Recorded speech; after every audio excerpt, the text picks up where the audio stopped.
الحمد للہ والصلاة والسلام علی رسول اللہ اما بعد۔ نبی کریم صلی اللہ علیہ وآلہ وسلم نے ارشاد فرمایا کہ جب تیرا بیٹا اور بیٹی 7 سال کا ہو جائے تو انہیں نماز پڑھنے کا حکم دو، 7 سال کی عمر میں، اور جب 10 سال کا ہو جائے بیٹا اور بیٹی تو وَضْرِبُوهُمْ کے لفظ ہیں، ان کو سختی کرو، مارو ان کو نماز کے لیے۔ وَفَرِّقُوا فِي الْمَضَاجِعِ، اور تیسری بات فرمائی جب 10 سال کا بیٹا بیٹی ہو جائے تو ان کے بسترے بھی الگ الگ کر دو، اکٹھے نہ سوئیں، لڑکے بھی اکٹھے نہ سوئیں اور لڑکیاں بھی اکٹھی نہ سوئیں، ان کے بستر الگ کر دو، الگ الگ سوئیں سارے کے سارے۔ یہ 3 باتیں آپ نے ارشاد فرمائی۔ تربیت کے لیے جو سب سے بہترین وقت ہے وہ 7 سال کی عمر ہے۔ آج 3 4 سال بچوں کو اٹھا کے ظلم اور زیادتی کرتے ہیں، اسکولوں میں بھیج دیا جاتا ہے، وہ انہوں نے کاروبار بنا رکھا فیسوں کے چکر میں چھوٹے چھوٹے بچوں کو۔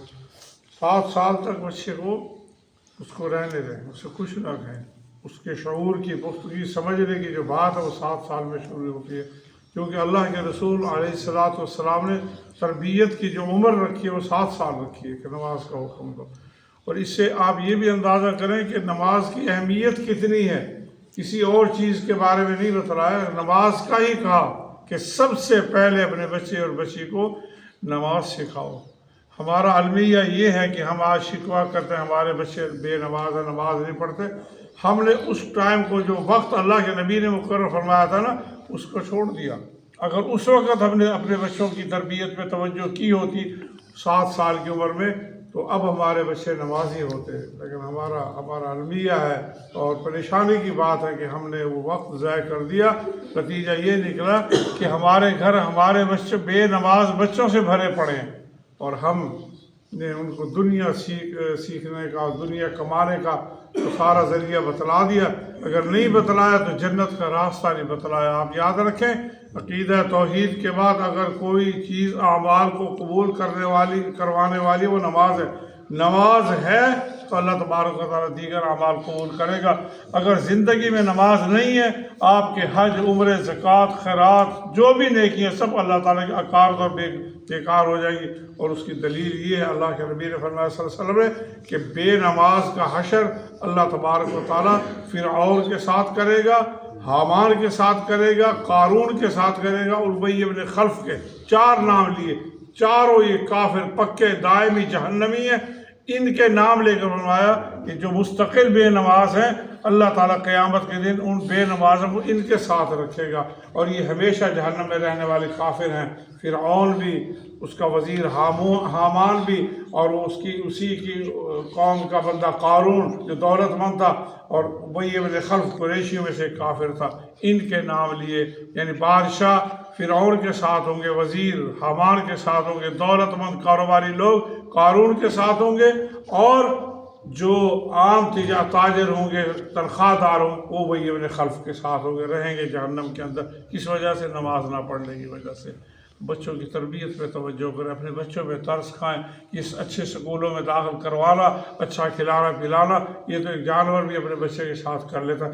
حقیقت یہ ہے وہی ماں باپ سمجھدار ہیں جو اپنے بچوں کو آگ سے بچانے کی کوشش کرتے ہیں اور ان کی اسلامی خطوط پہ تربیت کرتے ہیں، ان کو سب سے پہلے نماز کا عادی بنا دیں، کیونکہ نماز ان الصلاۃ تنہی عن الفحشاء والمنکر، بے شک نماز ہی بے حیائی سے روکتی ہے، نماز ہی گناہ کے کام سے روکتی ہے۔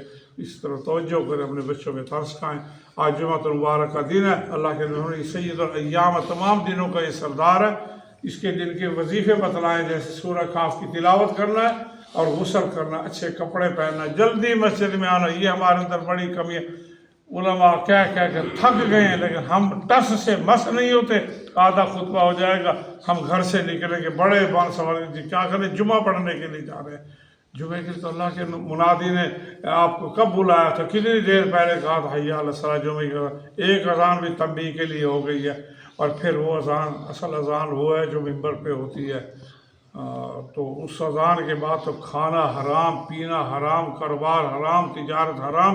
اگر آپ دکان پہ بیٹھے کما رہے ہیں، روزی حرام کی کما رہے ہیں۔ اس لیے کوشش کریں اس اذان سے پہلے اپنی حاضری مسجد میں یقینی بنائیں، اور سورہ کاف کی تلاوت کریں، اچھے کپڑے پہن کر رہیں، صاف ستھرے میسر خوشبو لگا کر رہیں، خاموشی سے بیٹھیں۔ بعض لوگوں کو بڑی گندی عادت ہوتی ہے، اللہ کے نبی جمعہ خطبہ دے رہے ہیں، ایک شخص آیا لوگوں کے اوپر سے پھلاکتا ہوا آگے بیٹھ گیا۔ اللہ کے نبی نے سخت ناراضگی کے ساتھ فرمایا اس کو کہ تو نے 2 رکعت نماز پڑھی تھا یہ تو میں، اس نے کہا نہیں۔ آپ نے اٹھ کھڑا ہو کے 2 رکعت نماز پڑھی، تو نے لوگوں کو ایذا پہنچائی ہے، تکلیف اوپر سے آ رہا بیچ میں سے راستے بنا کے۔ جو بندہ آخر میں آتا ہے نا اس کو حق نہیں ہے کہ لوگوں کی گردنیں پھلاں کے آخر پہلی صف میں بیٹھے، ادھر ہی بیٹھے جہاں اس کو جگہ ملی ہے۔ پہلی صف میں بیٹھنے کا شوق ہے تو پہلے آنا چاہیے، پہلے آ کے بیٹھے نماز کے اندر، کوشش کرے اور 2 رکعت ضرور پڑھے، پھر پڑھ کر پھر بیٹھے خطبہ سنے، چاہے امام خطبہ بھی دے رہا ہو۔ بہرحال کوشش کرے اللہ کے نبی صلی اللہ علیہ وسلم کے جو فرامین ہیں، آپ کی جو سنت ہیں، ان پر عمل کرنے کی کوشش کرے، کیونکہ یہی نجات کا راستہ ہے، یہی کامیابی کا راستہ ہے، یہی جنت کا راستہ ہے۔ اللہ تعالیٰ ہمیں عمل کی توفیق عطا فرمائے۔